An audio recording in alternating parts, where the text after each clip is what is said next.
명확하게 알고 가야 되겠죠.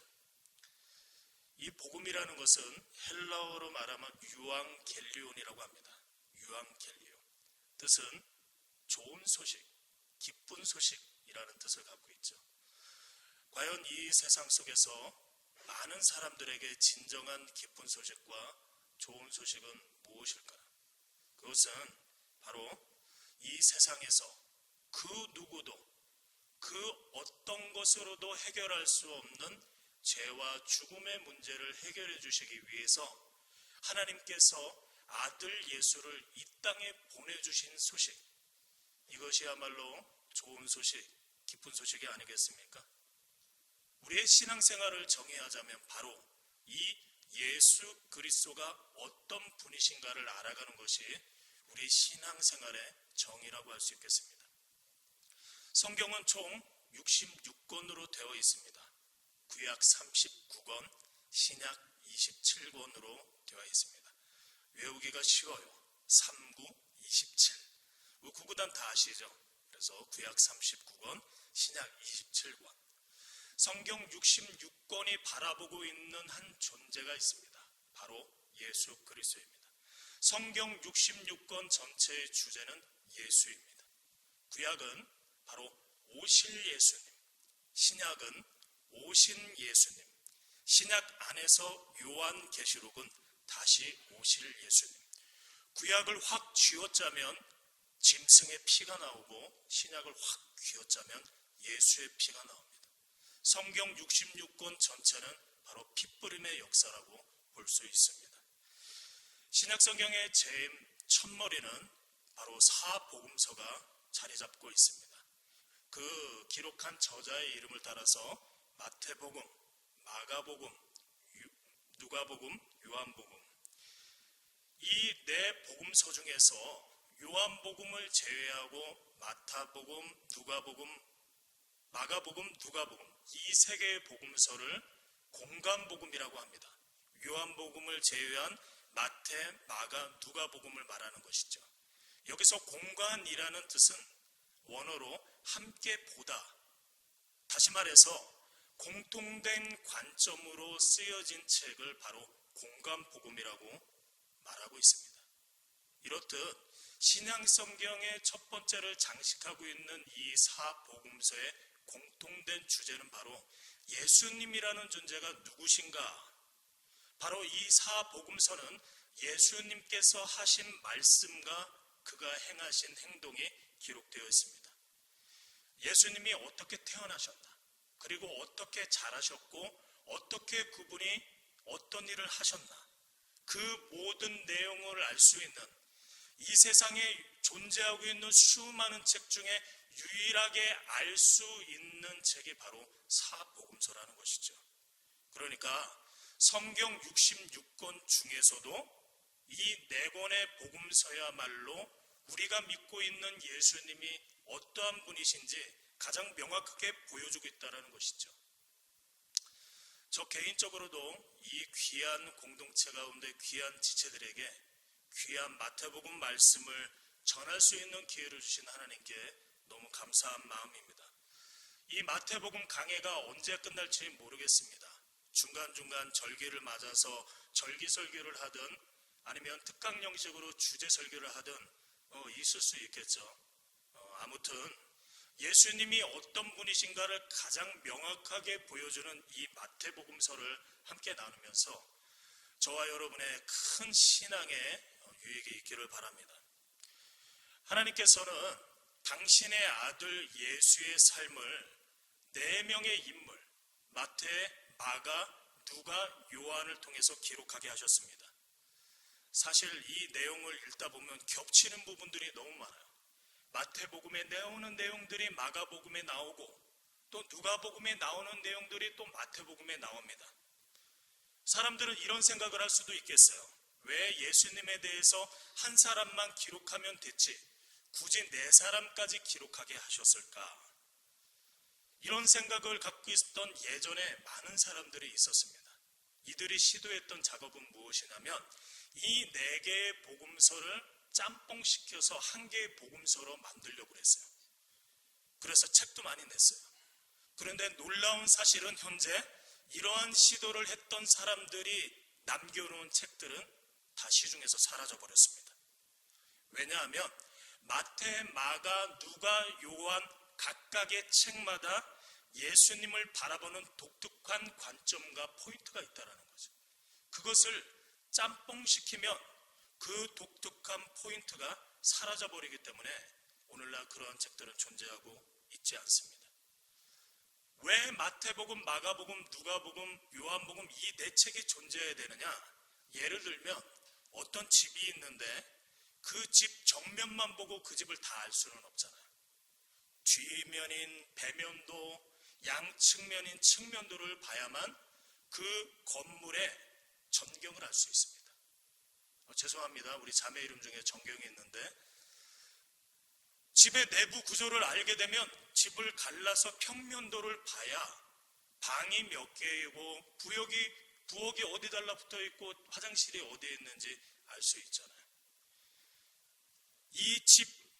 이 한 건물을 아는데도 이렇게 평면도, 배면도, 정면도, 측면도 수많은 자료가 필요한데 하물며 이 세상 가운데 존재한 인물 중에 가장 중요한 우리 예수님을 알기 위해서는 더 많은 자료가 필요하지 않겠습니까?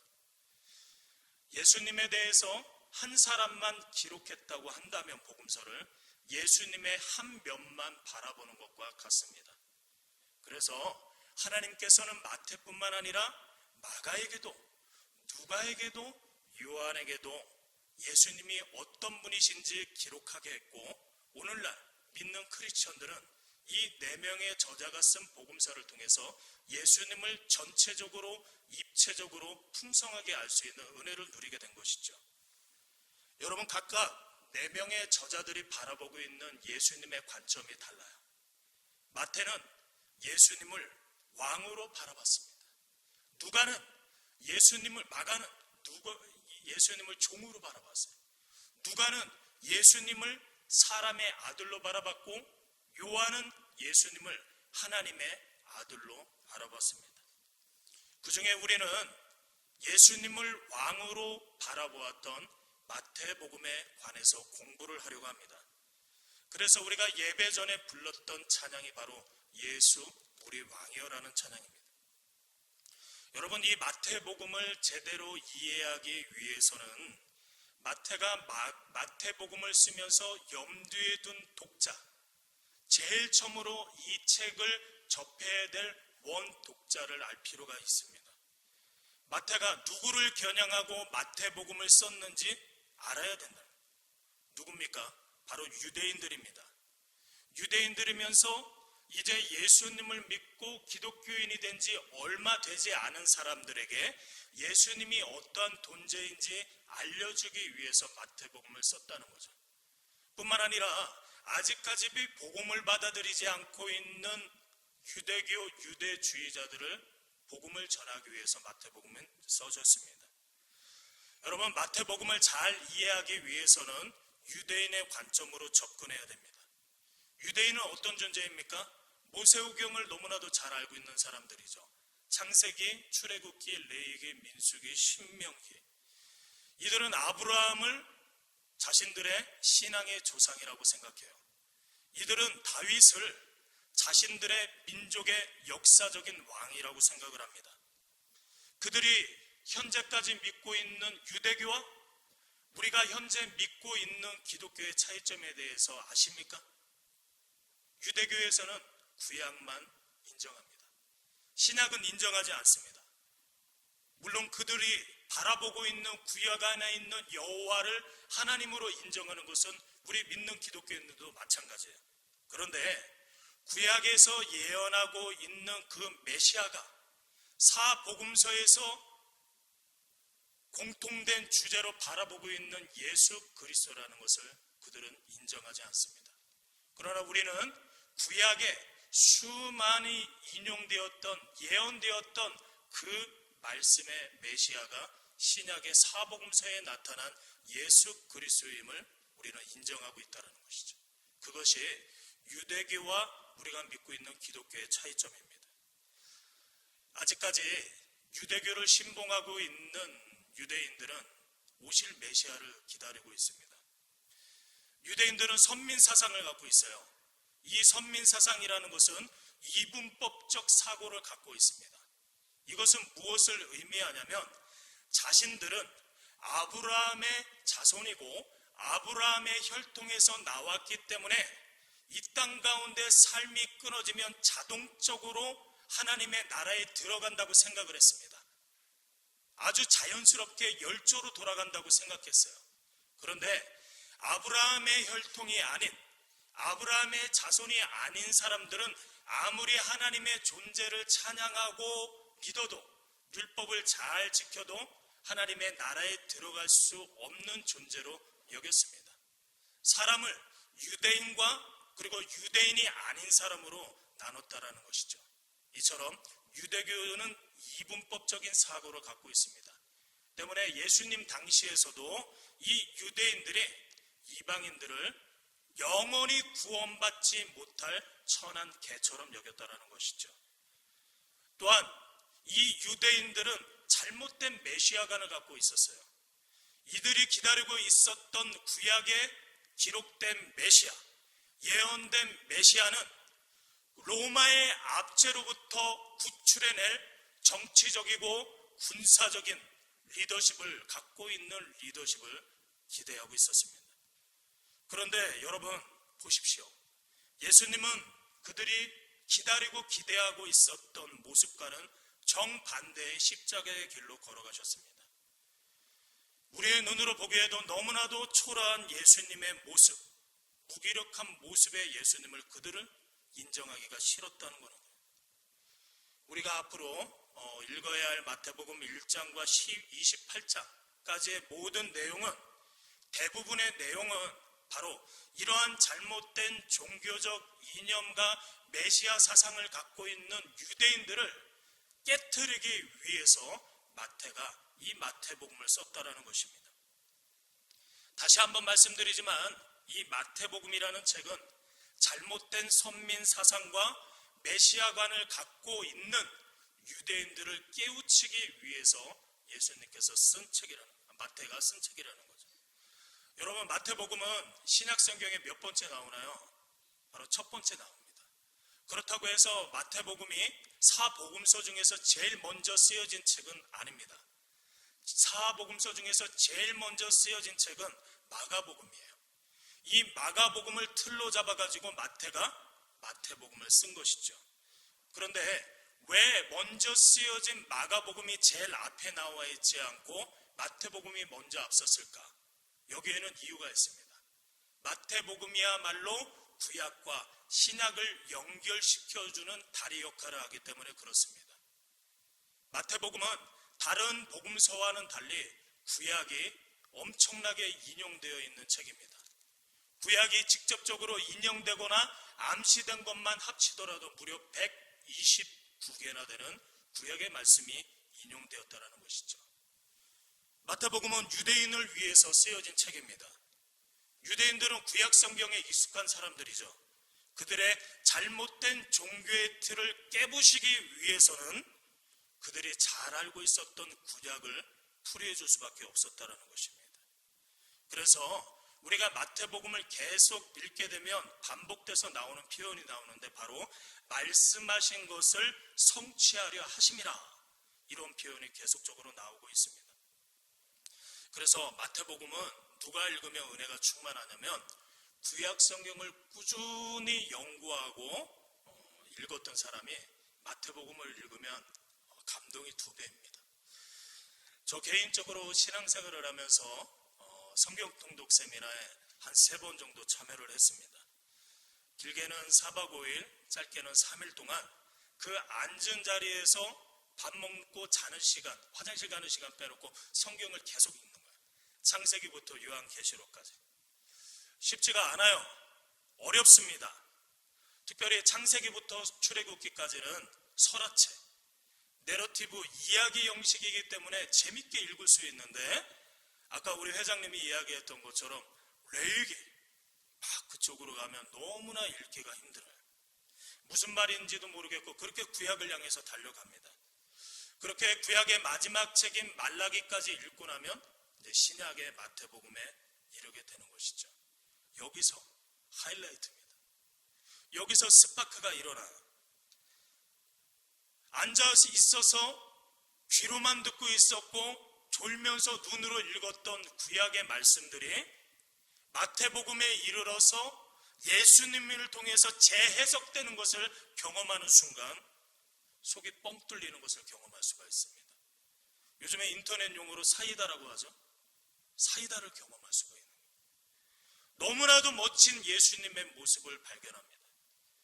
예수님께서는 그 당시 바리새인들과 율법사들이 잘못해놓은 성경에서 이 율법이 613개였는데 자기 나름대로의 해석을 통해서 2000개로 벌려놨어요. 그래서 2000개 되는 성경에 나와 있지도 않은 율법을 만들어서 그것을 지킴으로 자기의 의의를 드러냈던 교만을 예수님께서 구약을 인용하면서 하나하나 깨트리는 마태복음 안에서 예수님의 멋진 모습을 발견할 수 있다는 것입니다. 이것은 구약을 창세기부터 말라기까지 꾸준히 읽어온 사람이 느끼는 마태복음 안에서의 은혜입니다. 기회가 된다면 비전어스 공동체 안에서도 수련회를 이용해서 성경 통독 세미나 시간을 갖는 것도 한번 생각해 보겠습니다. 여러분, 앞에서도 말씀드렸지만 마태복음은 누가 썼다고 했나요? 바로 마태가 썼습니다. 마태의 직업이 무엇입니까? 세리입니다. 이 세리란 지금으로 말하면 세금 징수 공무원을 말합니다. 특별히 이 당시 예수님 당시의 세리들은 속기법, 다른 사람들이 말하면 그것을 빨리 적어서 기록하는 능력이 탁월했어요. 뿐만 아니라 방법, 자료들을 수집하고 논리적으로 배열하는 능력이 탁월했습니다. 이러한 마태의 직업적인 능력을 이용해서 바로 마태복음을 기록했다는 것이죠. 마태복음은 연대기적으로 기록되지 않았습니다.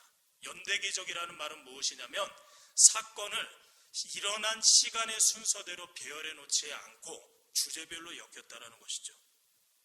여러분, 제가 나눠드린 그 유인물에도 나와 있지만 이제 마태복음 구조를 한번 살펴보도록 하겠습니다. 크게 마태복음을 두 부분으로 나누면 첫 번째, 예수님께서 설교하신 부분으로 나눌 수 있고 두 번째, 예수님의 사역으로 나눌 수 있습니다. 마태복음은 말씀 중심의 복음서입니다. 그래서 마태는 예수님의 설교, 가르침을 한데 묶어서 5토막으로 나누어 놨고 그 5토막으로 나눈 사이사이에 예수님의 사역의 내용을 집어넣고 있습니다. 여러분에게 나눠드린 유인물에도 나와 있는데요.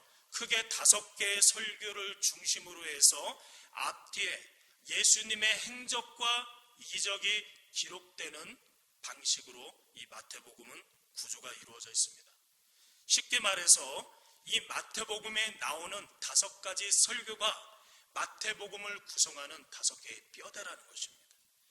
다른 건 몰라도 이 시간에 이 5개의 설교가 무엇인지는 반드시 기억하고 돌아가셨으면 좋겠습니다. 한번 저를 한번 보시겠습니까? 마태복음 5장부터 7장까지는 어떤 설교입니까? 그 유명한 산상수훈 설교입니다. 그리고 10장에서는 제자 파송 설교가 나옵니다. 13장에서는 천국 비유 설교가 나오고 18장에서는 교회 공동체 설교가 나옵니다. 그리고 마지막으로는 바로 24장부터 25장까지 종말에 관한 설교가 나오고 있습니다. 이렇게 5가지 설교를 뼈대로 세워놓고 그 앞뒤로 1장에 예수님의 족보가 나오고 탄생이 나오고 2장에 동방박사가 경배하고 애굽으로 피신하고 3장에 세례 요한의 사역이 나오고 4장에 이르러서 사탄의 시험을 받고 5장에 이르러서 산에 올라가서 예수님의 가르침인 산상수훈이 나오고 그리고 7장 끝나고 8장부터 9장까지 예수님이 행하신 중풍병자, 문둥병자 모든 사람들을 고친 이적이 한꺼번에 나오는 데가 8장, 9장 10장 제자파송 이렇게 나간다는 것이죠. 이런 구조로 이루어진 마태복음의 핵심은 무엇입니까? 바로 예수께서 왕으로 오셨다라는 것입니다. 여러분, 오늘 우리가 읽은 마태복음 1장 1절에서 말씀하고 있는 내용은 무엇입니까? 예수께서 그 유대인들이 그토록 바라던, 그토록 그리워하던 성군 다윗의 자손으로 오신 진정한 왕이시라는 것이죠. 마태복음은 계보로 시작하는데, 우리나라 표현으로는 족보로 시작하는데, 예수님께서는 다윗의 자손으로 태어났음을 보여주고 있다는 것입니다. 마태복음에서는 예수님을 거듭해서 왕으로 표현하고 있습니다. 예수님께서는 총독 빌라도 앞에서도 자신을 왕으로 인정했습니다. 뿐만 아니라 그가 달리신 십자가에는 유대인의 왕이라는 칭호까지 새겨졌죠. 특별히 오늘 우리가 읽은 본문 마태복음 1장 1절에서는 무엇이라고 나오고 있습니까? 바로 아브라함과 다윗의 자손 예수 그리스도의 계보라고 나와 있습니다. 그런데 원문을 보면 순서가 달라요. 원문을 보게 되면 아브라함보다 다윗이 먼저 나옵니다. 원문에는 이렇게 나왔습니다. 비블로스 게네세우스 예수 크리스토 히우 디오드 히우 아브라함. 디오드가 다윗인데요, 휘우 다음에 아브라함이 나오고 있습니다. 이것을 직역하면 마태복음 1장 1절의 원문을 보게 되면 다윗의 자손에, 아브라함의 자손에 예수 그리스도의 계보의 책이라고 나오고 있습니다. 여러분, 성경에서 어떤 책이든 그 서두의 1장 초반부는 그 책 전체의 방향성을 설정하게 됩니다. 마태복음을 설명하는 데 있어서 1장 2절에서 예수님의 족보를 설명할 때 아브라함보다 다윗을 먼저 앞세웠던 이유는 무엇이겠습니까? 앞에서도 말씀드렸지만 지금도 이스라엘의 유대인들이 가장 존경하고 가장 멋지게 생각하는 왕이 바로 다윗 왕입니다. 그래서 마태복음을 1장을 읽어보면 예수님의 계보 가운데 수많은 왕들이 나오는데 그 왕들에게는 왕이라는 글자가 붙지 않아요. 다윗에게만 왕이라는 글자가 붙습니다. 그토록 기다렸던 다윗, 그 왕의 자손으로 오신 예수님이라는 거죠. 예수님은 누구라고요? 바로 왕으로 오신 메시아라는 것입니다. 그런데 여러분 어떻습니까? 그 당시 헤롯과 유대 종교 지도자들은 왕으로 오신 예수님을 어떻게 상대했습니까? 동방박사까지도 알아보고 왕에게나 드릴 법한 황금과 유향과 모략을 통해서 아기 예수를 경배했는데 헤롯과 그 당시 유대 종교 지도자들은 왕으로 오신 예수님을 어떻게 상대했습니까? 헤롯은 예수님을 죽이려고 하지 않았습니까? 이런 모습이 오늘날 우리 사회에서도 벌어지고 있다는 것이죠. 그리스도의 복음 앞에서 어떤 사람은 무릎을 꿇고 예수님께 자신의 인생의 주도권을 내어드리면서 하나님의 자녀가 됩니다. 그리고 그 사람들은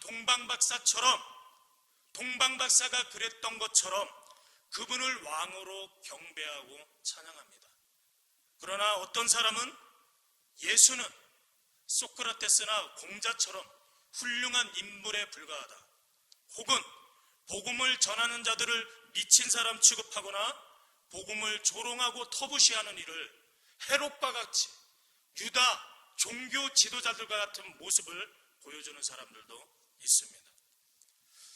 비전호스 청년 여러분, 마태복음의 1차 독자는 유대인이지만 이 말씀은 오늘날 이 시대를 살아가고 있는 모든 사람들에게 절실하게 적용되어야 될 말씀이라는 것입니다. 앞으로 마태복음을 이 귀한 공동체에 흘려보낼 책임 있는 설교자로서 오늘 설교를 준비하면서 좀 생각을 해보고 고민해 보았습니다.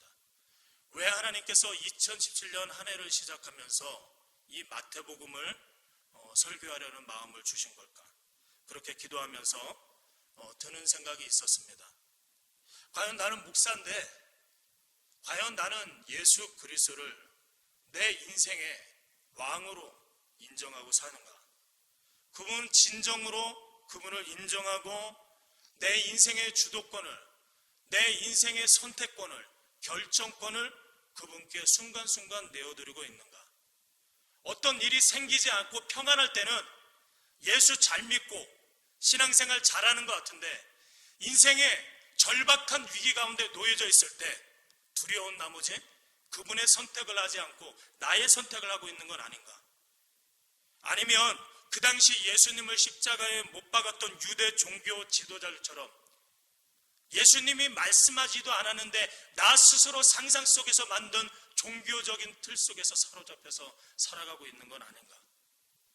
진정으로 예수님을 만나려고도 하지도 않고 예수님께 내 인생을 내어드리려고 하는 몸부림도 없이 그분을 진정으로 알기 위해서 아무도 없는 교회 본당에 나와서 눈물 흘리면서 소리내어 울어본 적이 언제였던가?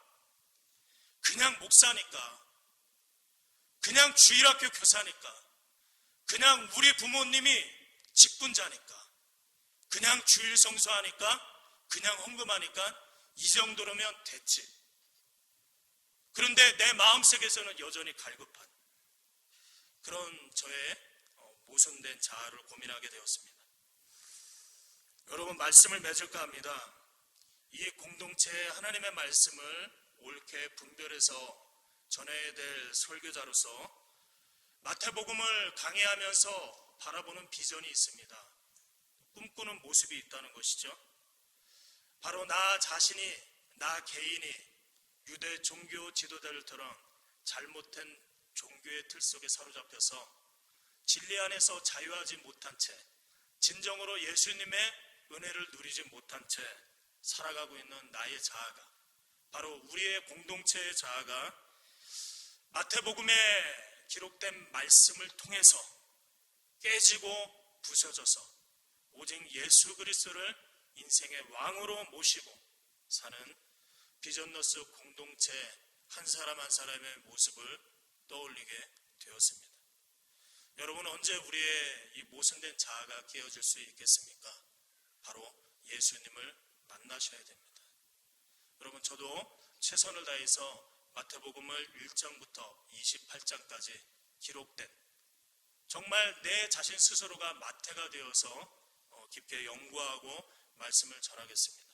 여러분도 이 마태복음 말씀이 강해를 하는 동안 정말 내가 하나님 앞에서 내 인생의 주도권을 그분의 왕되심을 인정하며 내어드리고 있는지 고민하면서 이 마태복음 설교를 들어주셨으면 좋겠습니다. 이 시간 찬양단 나와주시고요.